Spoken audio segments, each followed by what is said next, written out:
ფუნქციურ პროდუქტებთან საკმაოდ დიდი დრო აკავშირებს, მაგრამ ბოლო დროს განსაკუთრებით გაოცებული დავრჩი, იმიტომ რომ დაახლოებით წელიწადნახევარიანი პაუზა გავაკეთე. არ მიმიღია ეს ფუნქციური პროდუქტები. ისე არ მიმიღია, როგორც მოითხოვს ამას რამდენიმე ერთად. ერთ მივიღებდი ჯერ 3 ხანგრძლივად ღებულობდი სიტყვაზე, ბავშვობის 2 თვე ღებულობდი, მაგრამ ისე რომ კომპლექსურად არასდროს არ მიმიღია. და ახლა მოხდა ისეთი მართლა სასწაული, რომ დაახლოებით წელიწადნახევარია ვებრძვი ხერხემლის პრობლემებს. ისე გადავერთე იქეთ, რომ თან სწავლობდა, მოკლედ რაღაც რო გადაგავიწყდება რაღაც მნიშვნელოვანი, ალბათ ეგრე დამემართა. გამოვიკვლიე და მოკლედ გადავიტე, რომ მივხედოთ რა, მე მცურვაზე დავიწყე სიარული, ოსტეოპატს ვეძახით რუსულად და ქართულად ქვია, მე მგონი ვერტებროლოგი. ხერხემლის სპეციალისტთან სხვა რეკომენდაციებსაც ვასრულებდი და მაგრამ ყველაფერი დროებით იყო შედეგი.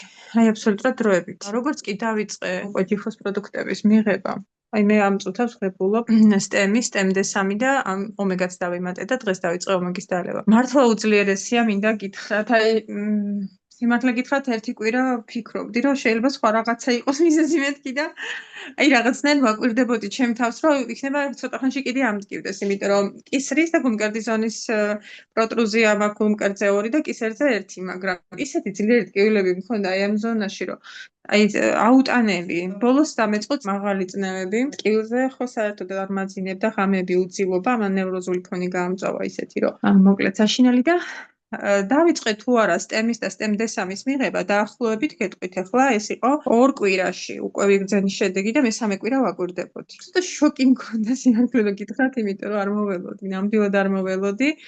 პირველი რაც ვიგრძენი დალევის მეორე დღიდან ხო დამავიწყდა, მე თქვა კიბეებზე რო ავდიოდი განსაკუთრებით, ან თუ მძიმე მიმქონდა ხელებით, ხო? დაახლოებით გეტყვით 20 მეტროში უკვე მეწებოდა სისუსტე, თავბრუსხვევა და ეგრევე, არ ვიცი, ძალიან ცუდად ხდებოდი.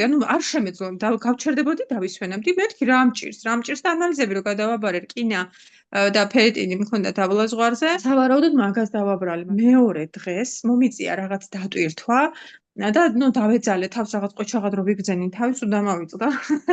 ხო და დავეძალე თავს, ეს რაღაცა გავაკეთე, ყველაფერი საქმე ბოლომდე მივიყვანე და მეთქი ახლა ცუდად გავხდები თქო, ერთი ეს გავიფიქრე, რომ მივხვდი, რომ ზედმეტი დავიტვირთე და ხო ის აოცრება, ცუდად გავხდი კი არა, ისეთ ენერგიაზე ვიყავ, იმის მერე პაციენტთან წავედი, სახში ფიქრობ, რას ვაკეთებ, რა დავლი, რამე, მთელი დღე მშიერი ვარ, ნორმალურად არ მიჭამია გადარბენებზე სამსახურში.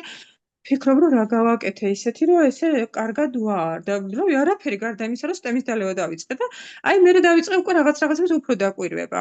ვაკვირდებოდი STEM-ს. ესე იგი, არც რო თქვა, რომ კარგად იკვებე რაღაცა, არაფერი აბსოლუტურად ნორმის გავსი და ვაკვირდებოდი STEM-ის მოქმედებას. ყველა დღე მაოცებდა, იმიტომ რომ რაღაცა უკეთეს გრძნობდი, შემდეგ კიდე უკეთეს გრძნობდი. მუხლებზეც, რადგან მე ფიზიკური თერაპევტი ვარ და მიწევს იატაკთან შეხება ხშირად და ბავშვებს მკურნალობ ვარჯიშებს რო უკეთებ, ბევრჯერ ვდგები მუხლებით, იმიტომ რომ შემპირებს არ აქვს იმის უნარი, რომ რაღაცა გააკეთონ, ხო და შენ უნდა შენ თავზე აიღო წონა. და დამჯდარი წელს მოყია, ამიტომ ხშირად მუხლებზე ვდგებოდი და მან გამოიწვია გონართროზის დროულზე ადრე გამოვლინება და ეს ტკივილები ვიგრძენი, რომ შემიმსუბუქდა მუხლებში. ხერხემალზე პირველი, რომ ამას თუ რამე მომიხსნიდა ამ ტკივილს, ესე ვერ ვწევდი კისერს, გვერდზე ვერ ვიყურებოდი უკან საერთოდ. სიმართლე გითხრათ, ფიქრობდი, რომ რაღაცა მეთქი ალბათ ადრე მქონია ხოლმე, ცოტა ესე, მე ისევ მიქრებოდა და საოცრება იყო, ეს ტკივილი არ ბრუნდებოდა. შორის პროტრუზია რომ მქონდა, დივანზე მიყრდნობილი, დიდი ხანი ვერ ვჯდებოდი, ეგრევე და ამას ვაკვირდი, რომ დილით რო წამოვიჯექი ლოგინში, რაღაცას ვაკეთებდი, ზუსტად იმ პოზიციაში, რომ ჩემთვის აუტანელი ტკივილების მიზეზი ხდებოდა და არასოდეს არ ვჯდებოდი მაგ პოზიციაში და არც ეს ტკივილი არ მაქვს, ესე გაუგნებული ვიყავ, არც ეს ტკივა, ისაც არ მტკივა, რა მაგარია და მართლა სიმართლე გითხრათ, მას მერე არც დავაცადე, რომ დამემთავრებია ეს პროდუქტი, უკვე მეორე შეკვეთა მივიღე და ახლა კიდე ბაუში ვუკვეთე.